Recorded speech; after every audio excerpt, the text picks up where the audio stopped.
Bonjour et bienvenue dans cette vidéo, je vais vous donner des indications pour les exercices à faire à distance pour le groupe 1 pour le 16 mars. On commence avec le numéro 66, page 371, c'est un QCM mais il faut quand même justifier les réponses. Première question, les droites IJ et BD, comment est-ce qu'elles sont l'une par rapport à l'autre? Alors si vous regardez un peu, vous pouvez voir qu'elles sont parallèles. Pour le prouver, il faut trouver une droite parallèle à IJ, par exemple, qui soit parallèle à BD. Parce que sinon c'est pas du tout évident de le faire directement. Or, pour ça, on va regarder la droite HF. Dans le triangle GFH, c'est un triangle pour lequel on a les milieux I et J, et donc là on peut utiliser le théorème des milieux ou théorème de Thalès, puisque ici on a une proportion 1/2, et bien on va avoir les droites IJ et HF qui sont parallèles, donc c'est comme ça qu'on le justifie. Et le fait que HF est parallèle à BD, ça c'est quelque chose qui est évident dans le cube. Ensuite, IJ et EF, alors déjà il faut que vous constatiez que ces deux droites sont dans le même plan, le plan du haut, EFG, le plan du haut du cube, donc comme elles sont coplanaires dans le même plan, elles peuvent être soit parallèles, soit séquentes.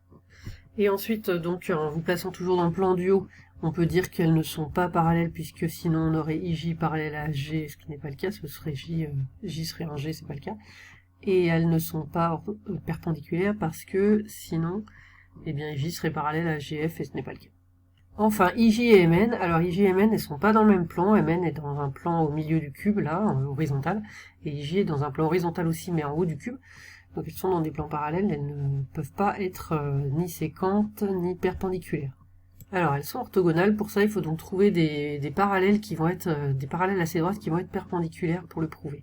Alors pour ça, je vous propose de prendre comme parallèle à IJ de prendre HF, ça on en a déjà parlé à la première question, et comme parallèle à MN de prendre EG. Donc pour prouver qu'MN est parallèle à EG, eh bien on peut faire Thalès ou le théorème de la droite du milieu, cette fois dans le triangle BGE, ici, là, parce que, eh bien, M et N, ce sont les milieux. Donc on va avoir MN parallèle à EG.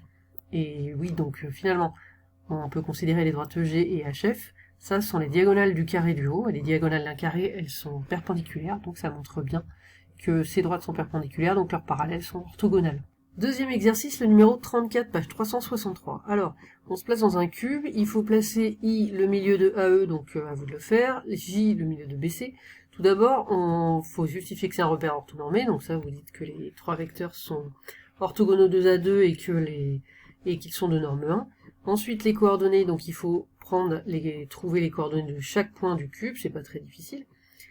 Et notamment les coordonnées de I et J, donc comme ils sont au milieu, c'est pas trop dur non plus, en déduire la valeur du produit scalaire HI scalaire HJ. Donc ça, maintenant que vous avez les coordonnées, vous calculez les coordonnées des vecteurs, et puis vous utilisez la formule quand on a des coordonnées. Donc je vous laisse faire, et à la fin, vous devez trouver 1. Troisième question, exprimer d'une autre manière le produit scalaire et en déduire un arrondi au degré près de la mesure de l'angle. Donc là, comme on parle d'un angle, on va utiliser l'expression du produit scalaire avec le cosinus. Donc le produit scalaire HI scalaire HJ, c'est aussi égal à distance HI fois distance HJ fois cosinus de l'angle IHJ. Donc ceci, le produit scalaire, on va le remplacer par ce qu'on a calculé à la question d'avant. HI, vous pouvez calculer la distance avec la formule racine de xi moins xh au carré plus yi moins yh au carré plus zi moins zh au carré. Même chose pour hj, donc vous pouvez trouver ces deux valeurs. Donc ainsi vous avez une équation, vous allez en déduire la valeur du cosinus, et ensuite grâce à la calculatrice avec arc cosinus ou cosinus moins 1, vous en déduisez la valeur, enfin un arrondi, de la valeur de l'angle. Troisième exercice, le numéro 19, page 361. Alors, justifier que la droite BG est orthogonale à la droite FC. La droite BG et la droite FC, elles sont même perpendiculaires. Ce sont les diagonales du carré FGCB. Les diagonales d'un carré C perpendiculaires, donc c'est comme ça qu'on démontre que c'est orthogonal. Ensuite, démontrer que la droite BG est orthogonale à la droite CD. Alors pour ça, vous pouvez utiliser le fait que la droite CD, elle est orthogonale au plan du côté, puisqu'on est dans un cube, donc orthogonale à toutes les droites du plan, et donc elle est orthogonale à BG. Et maintenant, on déduit un vecteur normal au plan FDC, donc un vecteur orthogonal. Avec les deux questions précédentes, vous avez démontré que la droite BG elle est orthogonale à FC et elle est orthogonale à CD. Donc elle est orthogonale à deux droites séquentes du plan FCD. Et il faut bien dire, bien montrer qu'on connaît son cours, qu'il faut être orthogonal à deux droites séquentes du plan, donc on en déduit que la droite elle est orthogonale au plan, et donc un vecteur normal c'est un vecteur directeur de la droite. Je vous laisse conclure. Maintenant, le projeté orthogonal du point B sur le plan FDC. Alors, si vous reprenez la définition du projeté orthogonal d'un point sur un plan, il faut déterminer la droite qui passe par B qui est orthogonale au plan FDC, et bien donc, on l'a vu avant, c'est la droite BG, et prendre le point d'intersection de cette droite avec le plan FDC, donc ce point d'intersection, c'est effectivement le point d'intersection de BG et CF, donc le milieu, puisque c'est l'intersection des diagonales du carré, c'est le milieu du segment CF ou du segment BG.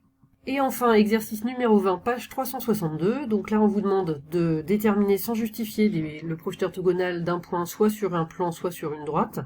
Alors, comme il n'y a pas besoin de justifier, si vous voyez assez bien dans l'espace, vous pouvez trouver assez facilement quels sont les points cherchés. Si vous avez plus de mal, eh bien, reportez-vous à la définition. Par exemple, pour le projeté orthogonal d'un point sur un plan, il faut trouver la droite orthogonale à ce plan qui passe par K. Et le projeté orthogonal, ce sera le point d'intersection de la droite avec le plan. Et quand on demande le projeté orthogonal d'un point sur une droite, il faut trouver d'abord le plan qui est orthogonal à la droite et qui contient le point de départ. Et on prend le projeté orthogonal, c'est le point d'intersection de ce plan avec la droite concernée. Bon courage!